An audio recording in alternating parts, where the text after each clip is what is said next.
आज का पहला प्रश्न है, एशियन गेम्स 2023 में भारत ने पहला स्वर्ण पदक किस खेल में जीता है? तो भारत ने अपना पहला स्वर्ण पदक जीता है निशानेबाजी में। याद रखना साथियों, ये प्रश्न आपके एग्जाम के लिए बहुत ही महत्वपूर्ण है कि एशियन गेम 2023 जो हो रहा है, इसमें भारत ने अपना स्वर्ण पदक किस खेल में जीता है? तो निशानेबाजी में जीता है साथियों। देखो साथियों, टेनिस में रोहन बोपन्ना और ऋतुजा भोसले की जोड़ी ने मिक्स्ड डबल इवेंट में भारत को गोल्ड मेडल दिलाया है। साथियों, वहीं पलक गुलिया ने महिलाओं की 10 मीटर एयर पिस्टल में गोल्ड मेडल जीता है साथियों भारत के लिए। अब साथियों, एशियन गेम, यहाँ से आपके एग्जाम के लिए और क्या क्या प्रश्न बनते हैं वो सारे हम दिखाते हैं साथियों आपको इस वीडियो में। देखो, तो ये जो एशियन गेम्स हो रहा है, ये कितने नंबर का हो रहा है? तो ये 19वें नंबर का साथियों हो रहा है। दूसरा प्रश्न आपसे साथियों ये बनेगा कि ये कब से कब तक हो रहा है? तो ये जो आपका हो रहा है, ये 23 सितंबर से 8 अक्टूबर तक साथियों ये होगा। और इसमें साथियों ध्वजवाहक 2 खिलाड़ी थे।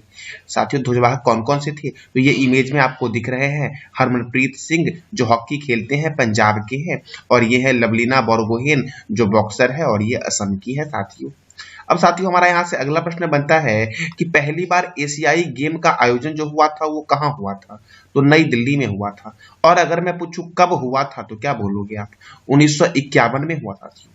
और ये जो 19वां संस्करण हो रहा है साथियों एशियाई गेम का, ये झांगझोंग चीन में हो रहा है। साथियों, इस बार जो एशियाई खेल हो रहा है चीन के झंगझाऊ शहर में, इसमें शुभंकर कौन कौन है?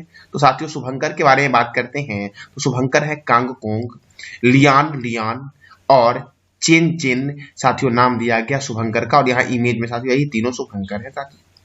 अब देखो साथियों, ये जो ओलंपिक होता है साथियों, एशियाई खेल जो होता है साथियों, ये प्रत्येक 4 साल बाद आयोजित होता है। याद रखना, ये जो एशियाई खेल साथियों है, ये प्रत्येक 4 साल बाद आयोजित होता है। और 40 खेलों में 481 प्रतियोगिताएं होंगी इस बार, जिसमें 45 देशों के खिलाड़ी शामिल होंगे साथियों। अगर मैं पूछूं कि 19th एशियाई गेम में कितने खिलाड़ी शामिल होंगे साथियों, तो साथियों 40 खेल इसमें होंगे और खिलाड़ियों की प्रतियोगिताएं कितनी होगी? 481। और कितने देश के खिलाड़ी होंगे? तो 45 देश के खिलाड़ी होंगे साथियों। भारत ने अब तक कितने मेडल जीते हैं एशियाई खेल में? ये 19 वाले का साथियों छोड़ करके 672 पदक भारत ने जीता है, जिसमें से 155 स्वर्ण पदक है, 201 रजत है और 316 जो है वो कांस्य पदक है साथियों। अब देखो साथियों, जो एशियाई खेल है साथियों, तो एशियाई ओलंपिक परिषद के कार्यवाहक अध्यक्ष कौन है? ये भी बहुत ही महत्वपूर्ण प्रश्न है। तो रणधीर सिंह है साथियों एशियाई ओलंपिक परिषद के कार्यवाहक अध्यक्ष। अब हमारा अगला प्रश्न बनता है, किसको world leader for piece and security award 2023 से सम्मानित किया गया है साथियों? तो उन व्यक्ति का नाम है साथियों क्या? तो माता अमृता नंदमयी देवी साथियों। माता अमृता नंदमयी देवी को world leader for piece and security award 2023 से सम्मानित किया गया है। अब हमारा अगला प्रश्न है, हाल ही में कहाँ के मुख्यमंत्री ने प्रदूषण से निपटने के लिए 15 पॉइंट का विंटर एक्शन प्लान तैयार किया है? तो दिल्ली के मुख्यमंत्री अरविंद केजरीवाल साथियों। आपको बताना है कमेंट बॉक्स में कि दिल्ली के उपराज्यपाल कौन है। अब दिल्ली साथियों, telecom regulatory authority of India, union public service commission, border security force and border road organisation साथियों, oil and natural gas corporation, table tennis federation of India, all India football federation, Punjab national bank, defence research and development organisation, ये सभी का headquarter नई दिल्ली में है। देखो, केंद्रीय reserve police बल अर्थात सीआरपीएफ की स्थापना 1939 में हुई थी और इसका भी मुख्यालय नई दिल्ली में है। राष्ट्रीय क्रेडिट कोर की स्थापना 1948 में हुई थी। भारत तिब्बत सीमा पुलिस की स्थापना 1962 में हुई थी। सीमा सुरक्षा बल की स्थापना 1965 में हुई थी। राष्ट्रीय सुरक्षा गार्ड की स्थापना 1984 में हुई थी। केंद्रीय औद्योगिक सुरक्षा बल की स्थापना 1969 में हुई साथियों। देखो साथियों, हुमायूं का मकबरा का निर्माण जो करवाया गया है वो हाजी बेगम के द्वारा करवाया गया है। और साथियों, ये जितने भी संस्थान के बारे में मैंने बताया, ये सभी का हेडक्वार्टर नई दिल्ली में है। साथियों, स्थापना बहुत ही महत्वपूर्ण है, इसलिए मैंने स्थापना को बताया आपको। अब देखो, सफदरगंज का मकबरा का निर्माण किसने करवाया? शुजाउद्दौला ने। खिड़की मस्जिद का निर्माण किसने करवाया? तो गयासुद्दीन तुगलक ने साथियों करवाया। देखो, हुमायूं का मकबरा दिल्ली में है और कुतुब मीनार भी दिल्ली में है। इसको 1993 में और लाल किला रेड फोर्ट को 2007 में यूनेस्को के वर्ल्ड हेरिटेज साइट में शामिल किया गया है। साथियों, रेड फोर्ट से एक प्रश्न कई बार एग्जाम में पूछा जाता है कि अभी तक लाल किला पर सर्वाधिक बार साथियों झंडा फहराने वाले जो व्यक्ति हैं वो कौन से प्रधानमंत्री साथियों हैं? सर्वाधिक बार लाल किला पर झंडा फहराने वाले प्रधानमंत्री ये कौन है, ये बताना है आपको कमेंट बॉक्स में साथियों। अगला प्रश्न हमारा है, हाल ही में किसने स्वच्छ रक्तदान में विश्व भर में रिकॉर्ड बनाया है?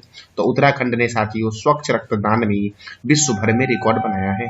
अब उत्तराखंड ने बनाया है तो याद रखना, उत्तराखंड की राजधानी है देहरादून, उत्तराखंड के गवर्नर है गुरमीत सिंह, उत्तराखंड के मुख्यमंत्री हैं पुष्कर सिंह धामी, यहाँ पे राज्यसभा 3 है और लोकसभा 5 है। जिम कॉर्बेट राष्ट्रीय उद्यान साथियों कहाँ पर है? तो उत्तराखंड में है। देखो, यह भारत का प्रथम राष्ट्रीय उद्यान है जिम कॉर्बेट नेशनल पार्क, जिसका पुराना नाम क्या है? हैली नेशनल पार्क, और नया नाम है रामगंगा नेशनल पार्क। इसकी स्थापना हुई थी 1936 में और इस राष्ट्रीय उद्यान के बीचों बीच से रामगंगा नदी निकलती है। अब साथियों रामगंगा नदी, तो यहाँ से क्या प्रश्न बनता है? देखो, रामगंगा नदी उत्तराखंड के नैनीताल के समीप से निकलती है और कन्नौज के पास गंगा नदी में मिल जाती है। साथियों, कन्नौज को बोलते हैं खुशबुओं का शहर साथियों, और कन्नौज है गंगा रिवर के किनारे। ये भी प्रश्न यहाँ से बनता है। देखो साथियों, गंगा नदी, तो गंगा नदी गंगोत्री के पास गोमुख हिमालय से निकलती है और बंगाल की खाड़ी में गिर जाती है साथियों। कोसी नदी साथियों कहाँ से निकलती है? तो गोसाईथान चोटी के सप्तकोशी से निकलती है जो नेपाल में है, और कटिहार में गंगा नदी में मिल जाती है साथियों। तो पूछा गया है कोसी नदी बिहार के किस डिस्ट्रिक्ट में जाकर के गंगाएं मिलती है? तो कटिहार में साथियों। गंगोत्री राष्ट्रीय उद्यान उत्तराखंड में है। नंदा देवी राष्ट्रीय उद्यान किस राज्य में साथियों है? तो उत्तराखंड में है। फूलों की घाटी राष्ट्रीय उद्यान, बिनसर वन्यजीव अभ्यारण्य, केदारनाथ वन्यजीव अभ्यारण्य, सोना नदी वन्यजीव अभ्यारण्य, गोविंद पशु विहार वन्यजीव अभ्यारण्य, राजाजी राष्ट्रीय उद्यान साथियों ये सब कहाँ है? तो उत्तराखंड में है। टिहरी बांध परियोजना भागीरथी नदी पर है। भारतीय पेट्रोलियम संस्थान देहरादून में है। दृष्टि विकलांग हेतु राष्ट्रीय संस्थान कहाँ है? तो देहरादून में है साथियों। केंद्रीय वन अनुसंधान संस्थान देहरादून में है। और लक्ष्मण झूला कहाँ है? तो ऋषिकेश में है साथियों लक्ष्मण झूला। कई बार पूछा गया है लक्ष्मण झूला उत्तराखंड के किस शहर में है? तो ऋषिकेश में है। देखो, उत्तराखंड में है लिपुलेख दर्रा, माना दर्रा, नीति दर्रा उत्तराखंड में है। देखो, नैनीताल झील, राकसताल झील, मालाताल झील और देवताल झील, ये तीनों झील साथियों कहाँ पर? चारों झील साथियों उत्तराखंड में है। बद्रीनाथ, केदारनाथ, गंगोत्री, हरिद्वार और ऋषिकेश उत्तराखंड के धार्मिक स्थल है। कैलाश मानसरोवर तक पहुंचने के लिए तीर्थ यात्री किस दर्रे का इस्तेमाल करते हैं? तो लिपुलेख दर्रे का इस्तेमाल करते हैं साथियों। हमारा अगला प्रश्न आपका है, हाल ही में किसने अंतर्राष्ट्रीय होम टेक्सटाइल्स शिखर सम्मेलन की मेजबानी की है? साथियों, उत्तर प्रदेश का वाराणसी शहर साथियों जो गंगा रिवर के किनारे है, यहीं पर हुआ है अंतर्राष्ट्रीय होम टेक्सटाइल शिखर सम्मेलन साथियों। देखो साथियों, आगरा, मथुरा यमुना रिवर के किनारे है, जो उत्तर प्रदेश के दोनों शहर हैं। वैसे दिल्ली भी यमुना रिवर के किनारे ही है। कानपुर वाराणसी गंगा नदी के किनारे बसा हुआ है साथियों, और कन्नौज भी गंगा रिवर के किनारे है। लखनऊ गोमती नदी के किनारे बसा हुआ है। गोरखपुर राप्ती नदी के किनारे बसा हुआ है। आपको बताना है अयोध्या कौन से रिवर के किनारे है। नवाबों का शहर बोलते हैं लखनऊ को। उत्तर भारत का मैनचेस्टर बोलते हैं कानपुर को। ध्यानचंद स्टेडियम लखनऊ में साथियों है। ग्रीन पार्क स्टेडियम कहाँ है? तो कानपुर में है साथियों ग्रीन पार्क स्टेडियम। चौधरी चरण सिंह अंतर्राष्ट्रीय हवाई अड्डा लखनऊ में है। लाल बहादुर शास्त्री अंतर्राष्ट्रीय हवाई अड्डा कहाँ है? तो वाराणसी में है साथियों लाल बहादुर शास्त्री अंतर्राष्ट्रीय हवाई अड्डा। अगला प्रश्न हमारा है, विश्व स्तर पर सुंदर वन के जलवायु प्रभाव को उजागर करने के लिए भारत और कौन सा देश एकत्रित हुआ है साथियों? तो भारत और बांग्लादेश साथियों सुंदर वन के जलवायु प्रभाव को उजागर करने के लिए एक साथ साथियों हुए हैं। अब बांग्लादेश साथियों हुआ है भारत के साथ, तो बांग्लादेश की राजधानी है ढाका। बांग्लादेश की करेंसी है बांग्लादेशी टका। बांग्लादेश के प्रेसिडेंट हैं मोहम्मद शहाबुद्दीन। बांग्लादेश के प्राइम मिनिस्टर हैं शेख हसीना। संप्रीति थल सैनिक अभ्यास ये होता है भारत और बांग्लादेश के बीच साथियों। बंगबंधु नेशनल स्टेडियम ढाका में है। और बांग्लादेश के संसद का नाम क्या है? तो जातीय संसद साथियों बांग्लादेश के संसद का नाम है। देखो, सुब्रतो कप अंडर 14 कहाँ शुरू हुआ है? तो बेंगलोर में शुरू हुआ साथियों। सुब्रतो कप जो अंडर 14 है साथियों। ये बालकों के लिए है और ये शुरू कहाँ हुआ है? बेंगलोर में हुआ है। तो याद रखना बेंगलोर में इसरो का हेडक्वार्टर है साथियों। कटक में चावल अनुसंधान संस्थान है। दिल्ली में साथियों नीति आयोग का हेडक्वार्टर है दिल्ली में। National institution for transforming India, नीति साथियों आयोग का हेडक्वार्टर कहाँ है? नई दिल्ली में। और अहमदाबाद को बोलते हैं भारत का मैनचेस्टर साथियों, बोलते हैं अहमदाबाद को, जो साबरमती नदी के किनारे है। अब फुटबॉल, तो फुटबॉल का जन्म हुआ इंग्लैंड में। साथियों इंग्लैंड के प्रधानमंत्री कौन है? ये बताना है कमेंट बॉक्स में आपको साथियों। देखो फुटबॉल की सर्वोच्च संस्था है फीफा।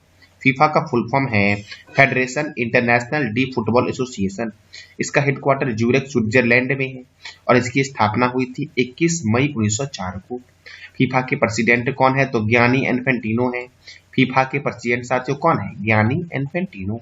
साथियों DCM trophy, Durand cup, Rovers cup, DC Rai trophy, Santosh trophy, IFA shield cup, Subroto Mukherjee cup, sir Ashutosh Mukherjee trophy, Merdeka cup इत्यादि का संबंध किस खेल से है? तो फुटबॉल से साथियों।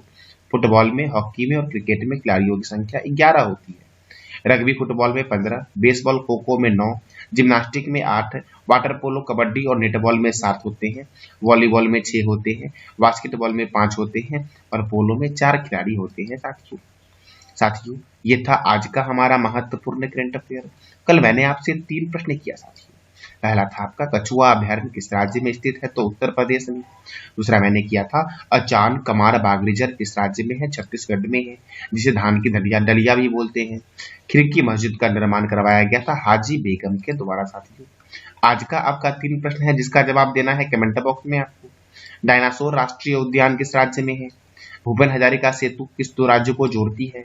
और काहिरा किस नदी के किनारे बसा हुआ है? तो इस तीनों प्रश्न का जवाब देना है कमेंट बॉक्स में आपको साथियों। ये था आज का आपका महत्वपूर्ण करंट अफेयर। जानकारी अच्छी लगी तो चैनल को लाइक करें, शेयर करें और सब्सक्राइब करें। धन्यवाद।